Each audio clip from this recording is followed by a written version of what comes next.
Purihin po ang Panginoon. Ang araw na ito ay araw ng ating pagsasaya sapagkat tayo ay tunay na nakalaya mula sa kasalanan.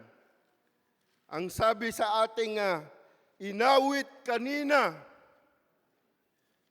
Panginooy purihin, atin siyang dinggin, lapit sa Ama, sa ngalan ni Jesus, dakila niyang gaway, purihing lubos. Purihin po ang Panginoon. Ang mensahe ng ating Panginoon. Bakit ang lakas?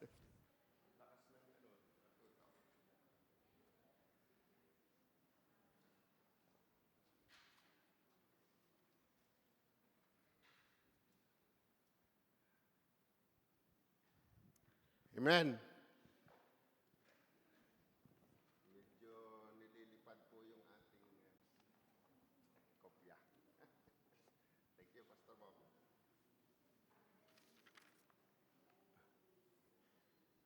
Ang pamagat ng mensahe ng ating Panginoon sa umagang ito ay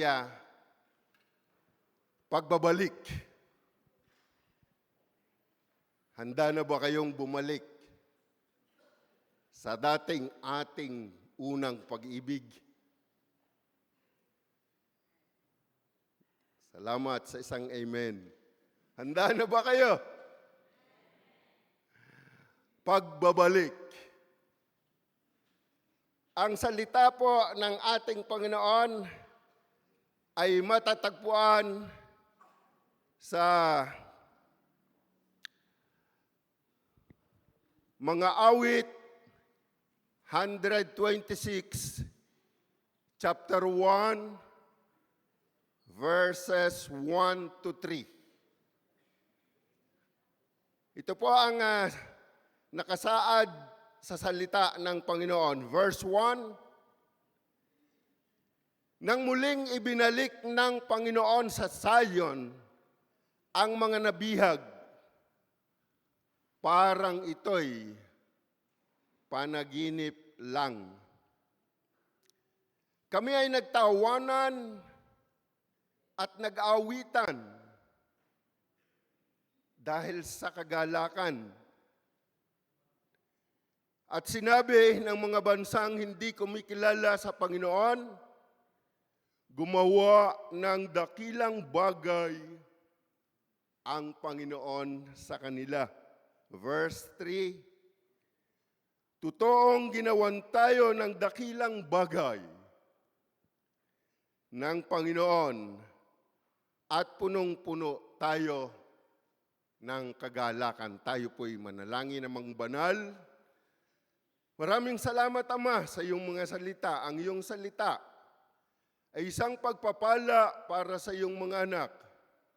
Aming inaangkin ang pangunguna ng banal na Espiritu sa bawat isa sa amin na ipauunawa mo sa aming buhay, sa aming espiritu, ang kahalagahan ng iyong salita sa umaga na ito. Aming inaangkin, aming Panginoong Hesus, ang tagumpay, sapagkat ito ay aming hiniling sa iyong makapangyarihang pangalan. Amen and amen. Pagbabalik.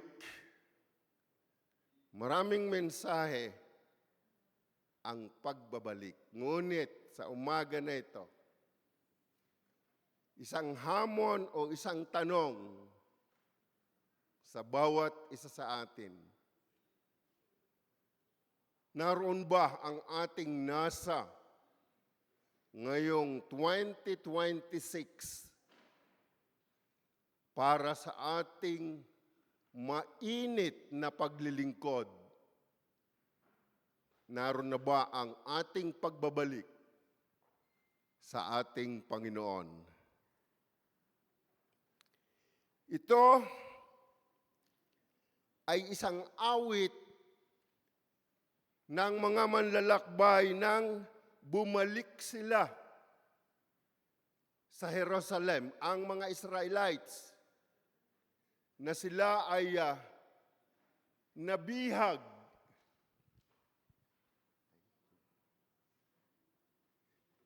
Sila ay nabihag sa Babylonia. Sila ay napatapon doon. Noong panahon ni na Ezra at Nehemiah. At ang awit na ito ay kinatha pagkatapos ng pagkakatapon. Noong sila'y makalaya na, ang awit na ito ay nalikha, isang awit sa kahangahangang pasasalamat sa pagpapanumbalik ng Diyos sa kanila, sa kanilang tunay na bayan, ang Jerusalem. Ang mga awit 126 ay nagsimula sa isang eksenang hindi kapanipaniwala. Ang sabi doon, parang panaginip lang. Nang ibalik ng Diyos ang kanyang bayan mula sa pagkatapon, ito ay hindi isang tahimik na pagbabalik. Sila'y naglalakbay paakyat sa Jerusalem. Naandon ang kanilang kaingayan, naroon ang kagalakan sa paglaya nila. Narinig niyo na ba kung paanong ang Middle East ay sumigaw?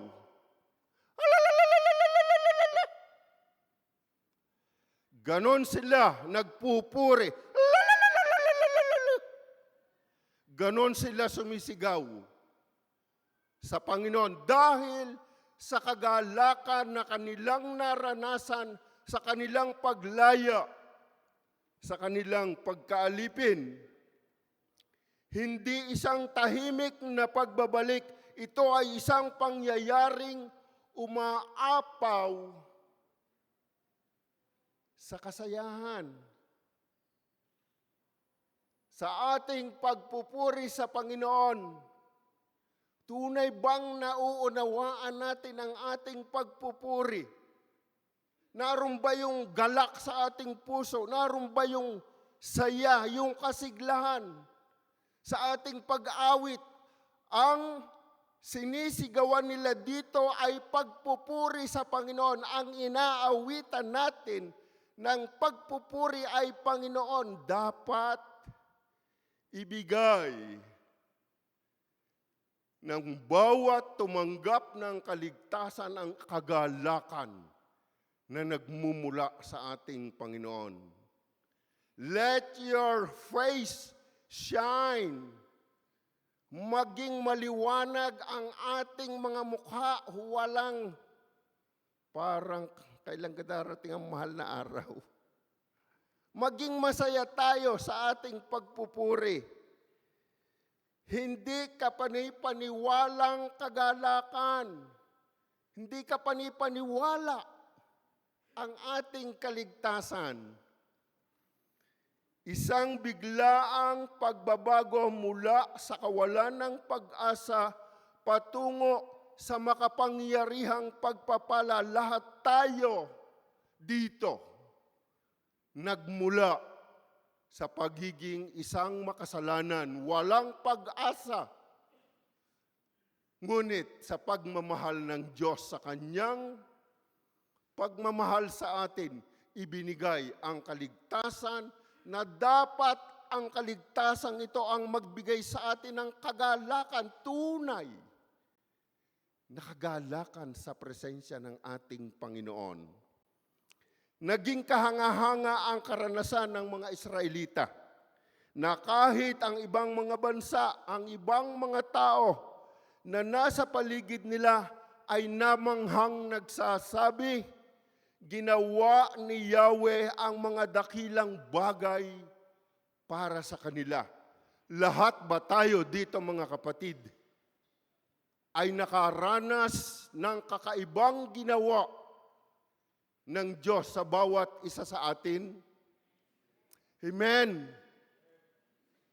Lahat tayo binago ng Panginoon. Lahat tayo iniligtas ng Panginoon. At ito ang nagbibigay ng tunay na kagalakan. There is that assurance that we will be with the Lord forever. Dapat ito ang manguna o isang kaisipan na manguna sa ating puso. We will not be like this alone. Hindi tayo basta ganito na lamang naghihintay sa atin ang langit na bayan. Inaanyayahan tayo ng awit na ito na humanga sa katapatan ng Diyos. Na alalahanin ang kanyang makapangyarihang ginawa na pagliligtas sa bawat isa sa atin. At hayaan na ang karanasang ito ng mga Israelitas ay punuin tayo ng ganoon ding kagalakan at paghanga sa pagkilos ng Diyos na patuloy na ihanda ang ating mga puso, ihanda ang ating mga espiritu sa patuloy na pagkilos niya sa ating buhay sa bagong taon na ito ng 2026. Lumabas na tayo sa 2025 at ngayon ay pumapasok sa 2026 na lalong mas higit na mararanasan pa natin ang kagalakang mula sa ating Diyos through our deep relationship sa Panginoon. Atin pong pakinggan ang 3 puntos sa mensahe ng ating Panginoon sa umagang ito. Una, nakaraang buhay. Ikalawa, nahayag sa kapaligiran. At ang ikatlo, tugon ng puso. Pakinggan po natin. Ating namnamin, ating isipin na ang mensaheng ito, it is a personal message sa bawat isa sa atin. Dahil lahat tayo naganap ito sa atin. Una, nakaraang buhay. Mga awit 126 verse 1 nang ibinalik ng Panginoon sa Zion ang mga nabihag, parang ito'y panaginip lang. Kapag ating maiisip yung dating buhay natin na ngayon, tayo ay nasa kaligtasan na ginawa ng Panginoon. Ito ba'y isang panaginip lang? Ang panunumbalik ng Israel mula sa pagkaalipin sa Babylon, ito ay isang kapahayagan ng isang pangyayari na sa tingin nila ay imposibleng himala na ginawa sa kanila ng Diyos. Imposibleng himala at naranasan natin ito nang tayo ay palayain sa tibo ng kasalanan. Nagbigay ito sa kanila ng labis na kagalakan. The joy, it's inside. It's inside. Tawanan, pag-aawitan, isang pakiramdam na napakasarap para maging totoo. Totoo ba ang ating kagalakan sa Panginoon? Hello? Amen. Totoo ang ating kagalakan mula sa ating Panginoon. Tingnan natin ang ating buhay sa ngayon. Balikan natin ang mga panahong nagdaan simula nang tayo ay makaranas ng pagliligtas ng ating Panginoong Jesus. The salvation that we receive, alalahanin natin. Maging ang panahon na naranasan natin ang kagalingang pisikal, maging sa espiritual. Ganun na rin ang pagtugon ng Diyos sa lahat ng ating pangangailangan sa buhay na ito. The Lord provided everything from His love and from His richness, provision sa bawat isa sa atin. Hindi tayo pinagkulang ng ating Diyos. Hindi ba at nakamamangha ang ating mga karanasan sa kapangyarihan ng Diyos? Kapag naiisip natin ang ating buhay noon nung wala pa tayo sa Panginoon, nasaan ba tayo noon sa mga sandaling ganitong panahon, ganitong oras ng pagsamba? Nung wala tayo sa Panginoon, maaaring kung nasa saan tayo. Ngunit ngayon, naririto tayo upang palakasin ang ating espiritu sa salita ng ating Panginoon. Sa ating pagkaligtas, ito ang mga bagay na kinakailangan ng bawat tao. Kaligtasan, kagalingan, provision. Sa ating pagkaligtas, hindi maipaliwanag na kagalakan at pag-asa ang dumating sa ating buhay dahil alam natin ngayon kung saan tayo pupunta. We know our eternal destination. We have that joy. Iniligtas tayo ng Diyos sa kapahamakan, sa hatol na naigawad na noong wala pa tayo sa Panginoon. Ganito ang itinanim ng ating Diyos sa ating mga puso. Paano nagbunga ng pagkaligtas? Paano natin naranasan ang pagmamahal na ito ng Diyos sa ating kaligtasan?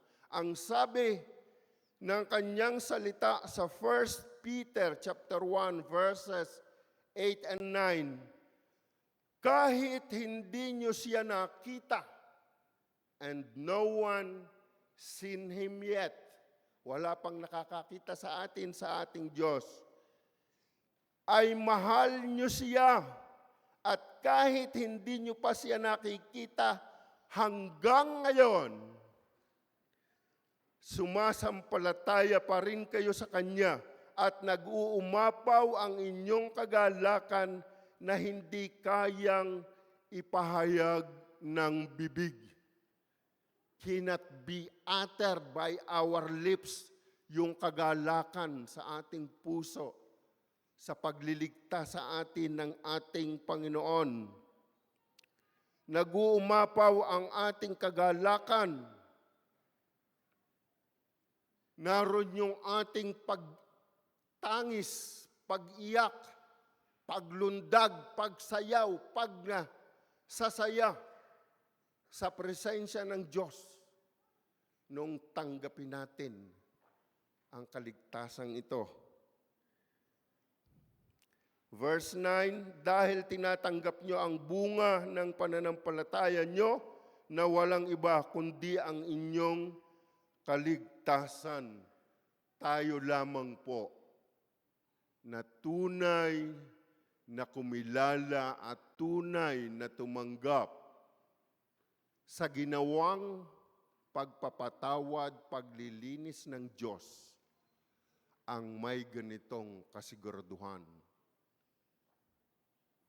Purihin po ang Panginoon. Ang ating tiyak na kaligtasan ay ating tunay na kagalakan na nagbubunga ng pagpupuri at pagpapasalamat sa Kanyang ginawa sa ating buhay. Ang ating buhay sa pang-araw-araw ay pagpupuri sa ating Diyos. Nawa ay maging pagpupuri ang buhay natin sa araw-araw.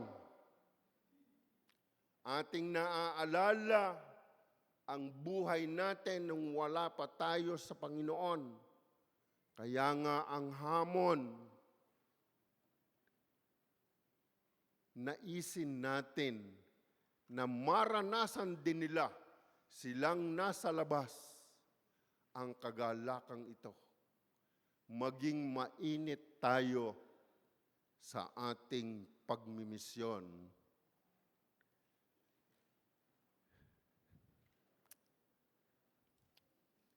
Maging sa kagalingang pisikal at espiritual, siya ay ating karanasan. Masasabi ba natin, He is my experience. Siya ang aking karanasan.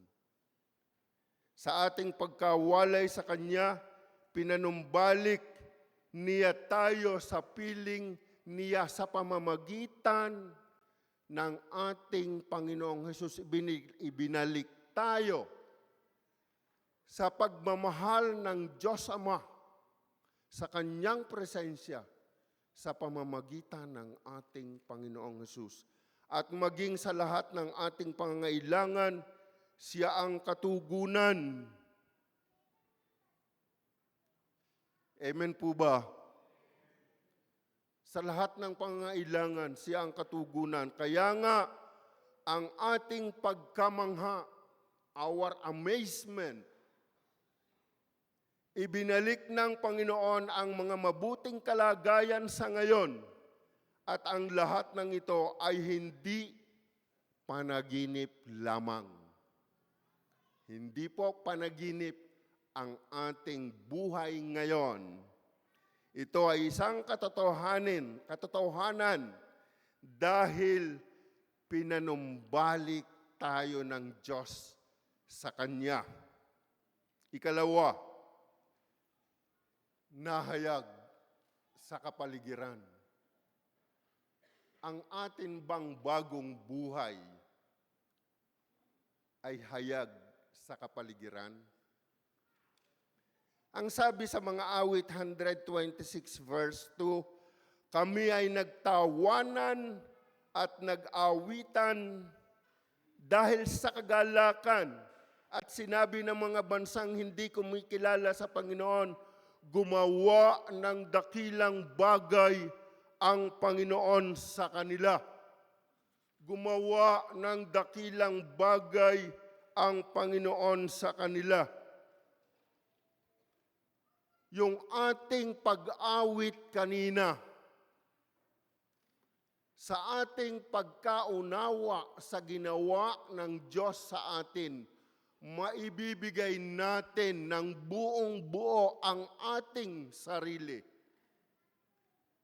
Dahil nakita natin ang pagpapala ng Diyos. Praise the Lord, praise the Lord. Let the earth hear His voice. Hayaan natin na ang ating pagpupuri ay marinig ng sanglibutan. Hayaan natin na ang pagbabago ng Diyos sa ating buhay ay makita ng mga taong wala pang pagkakilala sa ating Panginoon. Ang pagkilos ng Diyos ay kitang-kita na kahit ang mga bansang nakapaligid, mga taong hindi kumikilala sa Panginoon ay nakita ang kapangyarihan ng pagkilos niya.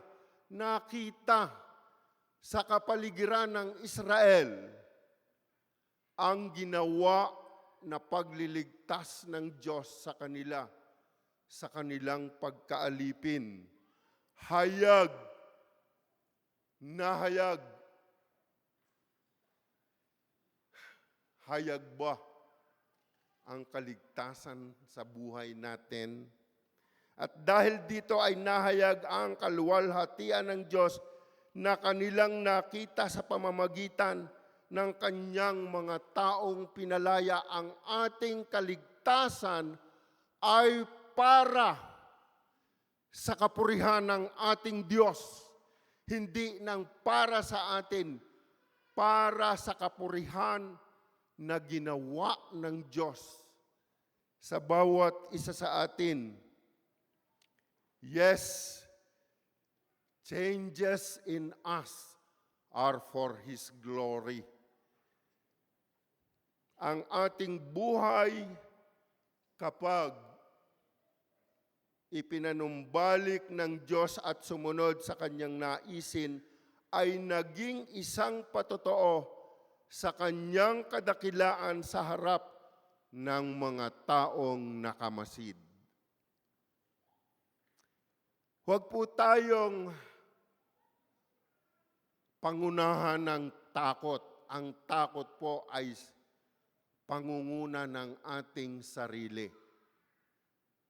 Hayaan natin na ang pagmamahal ng Diyos ang ating maihayag sa mga hindi pa nakakakilala sa Diyos. Mayroon po tayong responsibilidad. Wala po sa atin ang takot upang sabihin ang katotohanan tungkol sa kanyang salita. We don't need to compromise the Word of God to them. Sabihin po natin ng totoo. Ang pagliligtas o ang kaligtasan ay hindi ating gawa. Ito ay gawa ng banal na Espiritu. Tayo ay mga instrumento lamang upang ihayag ang ginawa sa atin ng Diyos. Ang sabi sa 1 Peter chapter 5 verse 10, maikling panahon lang ang paghihirap ninyo. Pagkatapos nito, tulungan kayo ng Diyos para maging ganap ang buhay ninyo at siya rin ang magpapatatag at magpapalakas sa inyo dahil siya ang pinagmumulan ng pagpapala. Pinili niya kayo upang makabahagi rin sa walang hanggang kaluwalhatian niya sa pamamagitan ng pakikipag-isa ninyo kay Kristo. Pakikipag-isa natin sa ating Panginoong Jesus.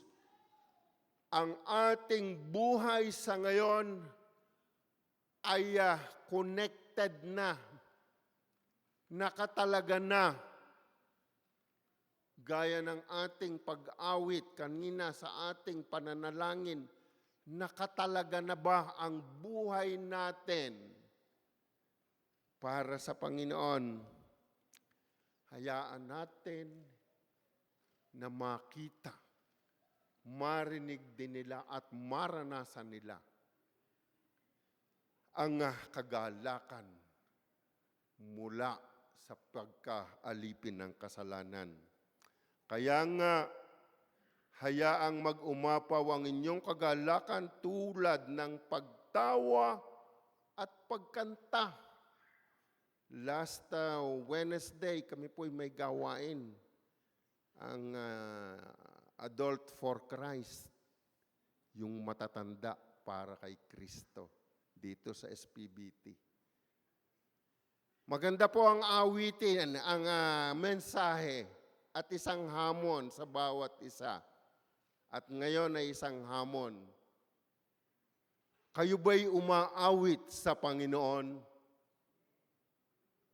Sa lahat ng inyong ginagawa, nakaaawit ba kayo sa Panginoon? Ang sabi ng mga kapatid, ay hindi naman kami composer. Lahat po tayo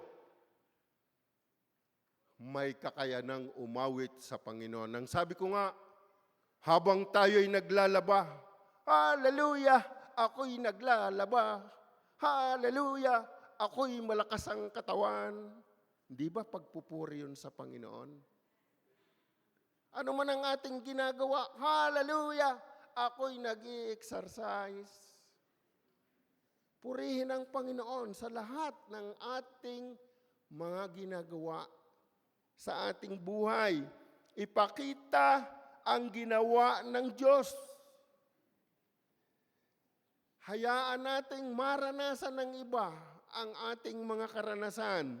Ipahayag ang pagtatagumpay na nagpakita ng kapangyarihan ng Diyos mula sa kalungkutan na pinalitan ng kagalakan.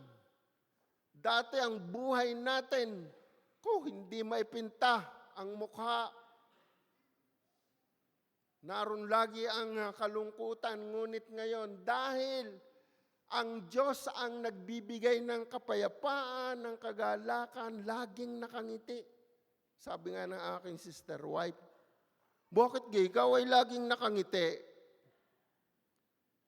Purihin ang Panginoon because of what God did for me. Kung ano ang ginawa niya sa akin.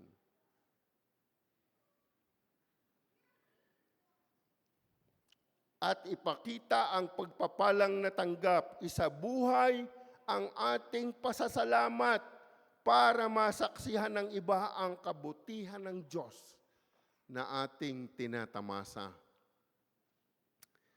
Sa ating nga kagalakan, ihayag natin sa ating kapaligiran, may ginawa ang Diyos sa atin. Lalo na, may gagawin pa ang Diyos sa atin sa ating pagsunod sa Kanyang naisin ang ating pagmimisyon. May kagalakan po kapag naiihayag natin ang salita ng Diyos na tinatanggap nila ang Panginoon bilang kanilang Panginoon, ay sino ga ang magsasabi sa kanila? Ay digay tayo. Let that power from God push you to share His salvation. Ikatlo, tugon ng puso. Sa ating paglaya,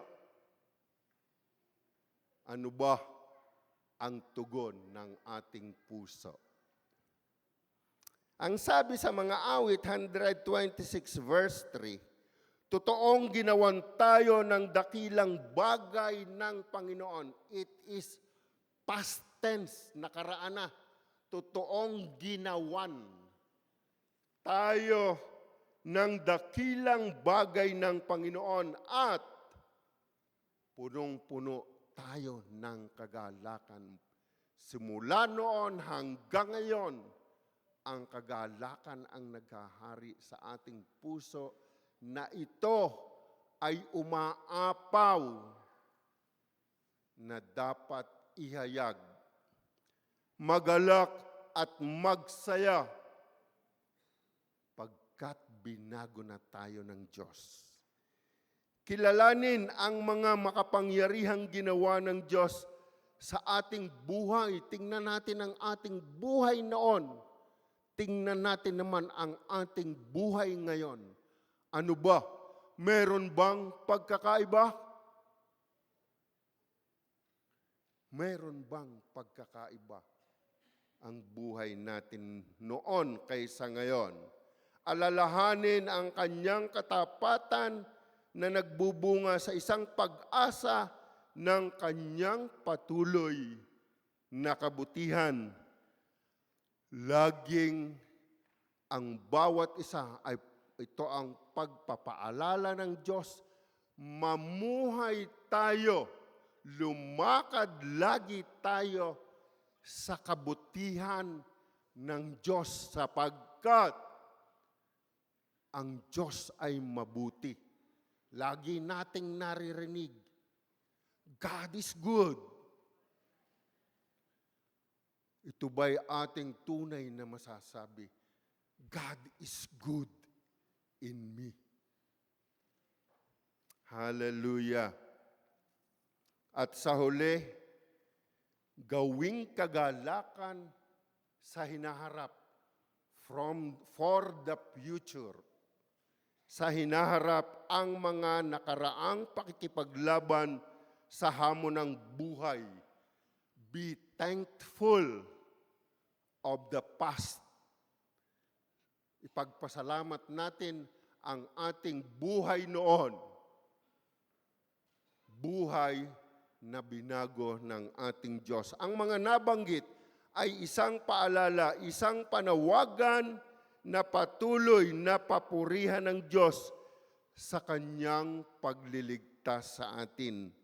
Maging sa Kanyang mga probisyon sa lahat ng ating mga kailangan at maging sa Kanyang pagtubos sa atin na nag-aanyaya sa atin na patuloy na magpuri at umasa lamang sa Kanya.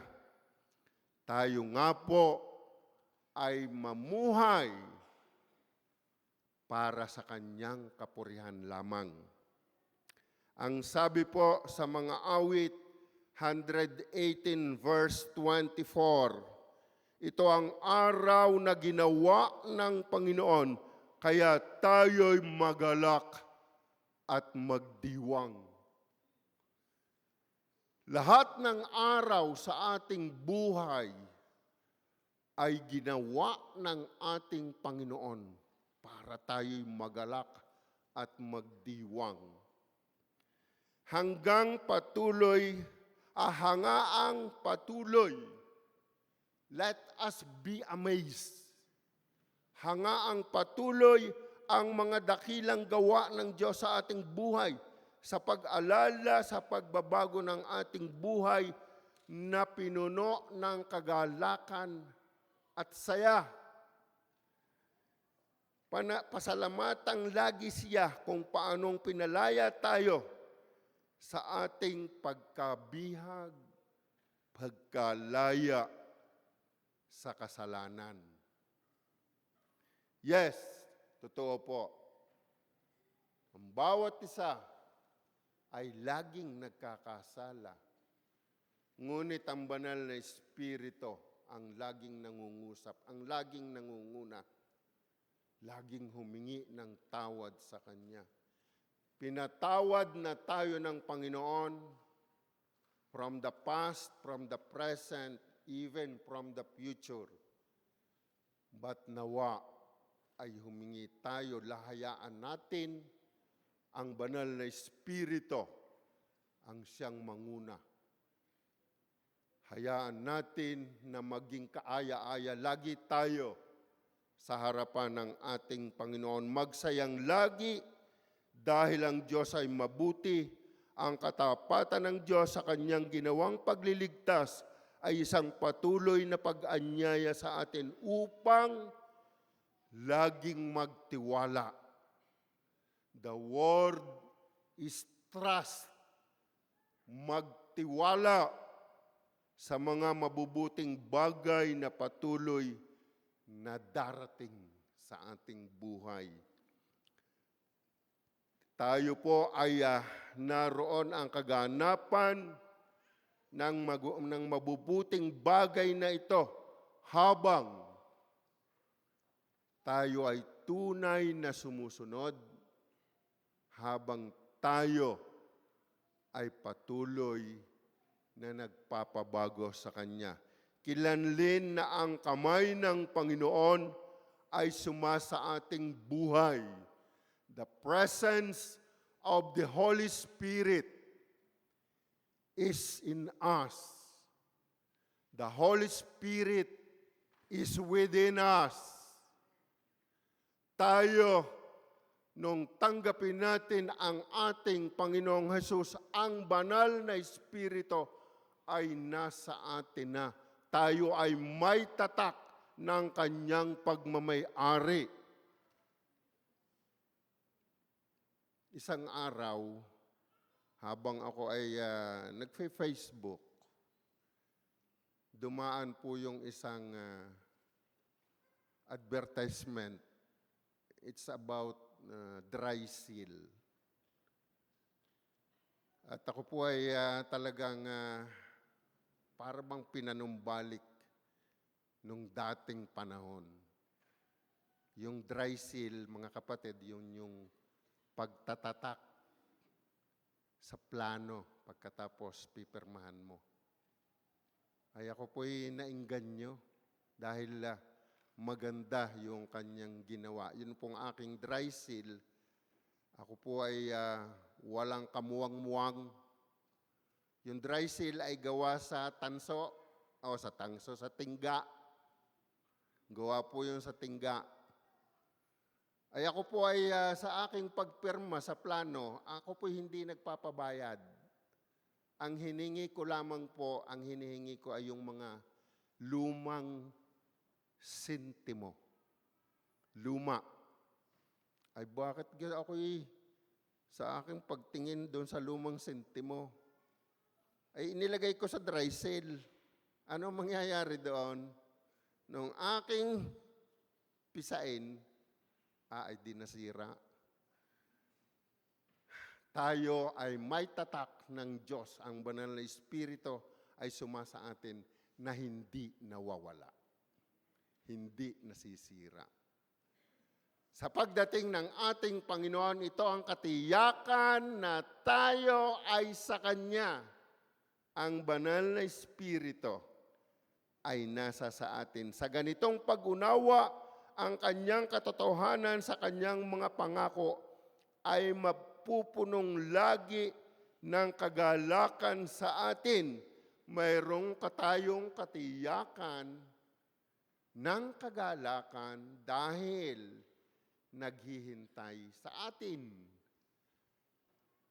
ang bayan ng Diyos, ang kalangitan. Kaya nga magtiwalang lagi sa ating Diyos kahit na nga sa mga ginagawang pagmimisyon, sa ating paghayo. Alalahaning lagi ang pangako niya na aapaw ang ating mga puso sa ating pag-aani na kasama ang ating Diyos. Ito'y ating karanasan bilang humahayo. Naroon ang kagalakan sa paghahayag ng magandang balita ng pagliligtas ng ating Panginoon. Ang sabi po sa mga awit 126 verse 6, ang umalis na lumuluha na may dalang binhi na itatanim ay babalik na masaya na may daladalang ani. Sa ating pagtatanim, sigurado po ang pag-ani sapagkat ang Diyos ang nagpapalago, ang Diyos ang gumagawa ng kaligtasan na ating inihahayag sa kanila. Maging magalak lagi ang bawat isa sa paglilingkod sapagkat ang pagkakataon na ibinigay sa atin ng Diyos upang maglingkod sa Kanya ay tunay na isang dakilang bagay na nararanasan natin at tayo ay pinuno ng kagalakang mula sa ating Panginoon. sa pagtatapos ng mensahe ng ating Panginoon sa tanghaling ito. Ang pagkilala sa kanakaraang katapatan ng Diyos, ang hindi pagkalimot sa kanyang mga dakilang gawa, ang pag-asam sa kanyang muling pagbabalik sa hinaharap, ay isang paghikayat sa bawat isa na manampalataya na iwanan ang mga nakaraan at tingnan ang pangakong hinaharap. Ang pagkilos na ang mga dakilang bagay ng Diyos ay nangahuhulugan ng kagalakan kahit na sa gitna ng kasalukuyang luha sa ating mga paghahasik na nagtatapos sa kanyang huling pangako, sa kanyang muling pagbabalik, tayo po ay mag-aani ng may kagalakan. Purihin po ang Panginoon, tayo po ay manalangin. Amang banal, maraming salamat po sa iyong mga salita. Ito ay isang paghamon sa bawat isa sa amin sa simula ng taon na ito, na kung paanong naming naranasan ang pagmamahal mo, ang pagliligtas mo, naranasan namin ang pagkilos mo sa aming buhay, ito nawa ay maging isang hamon na aming ihayag ang iyong pagmamahal sa aming kapaligiran.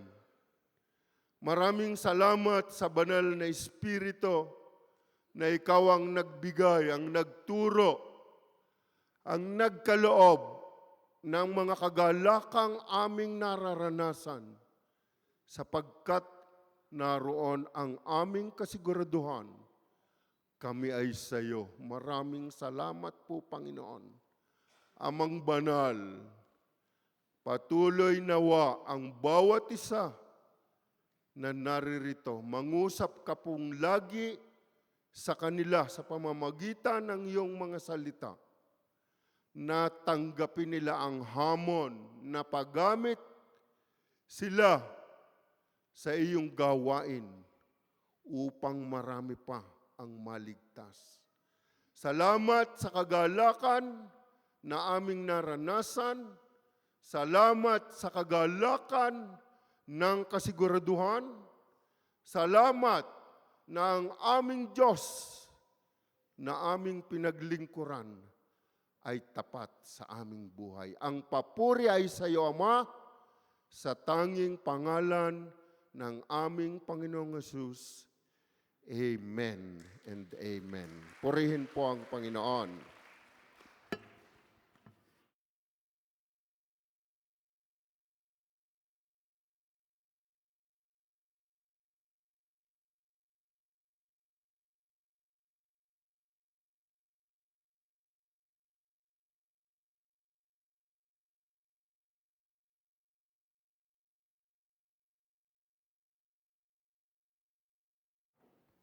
Salamat po, Pastor James, sa isang napakaganda at napakayamang mensahe.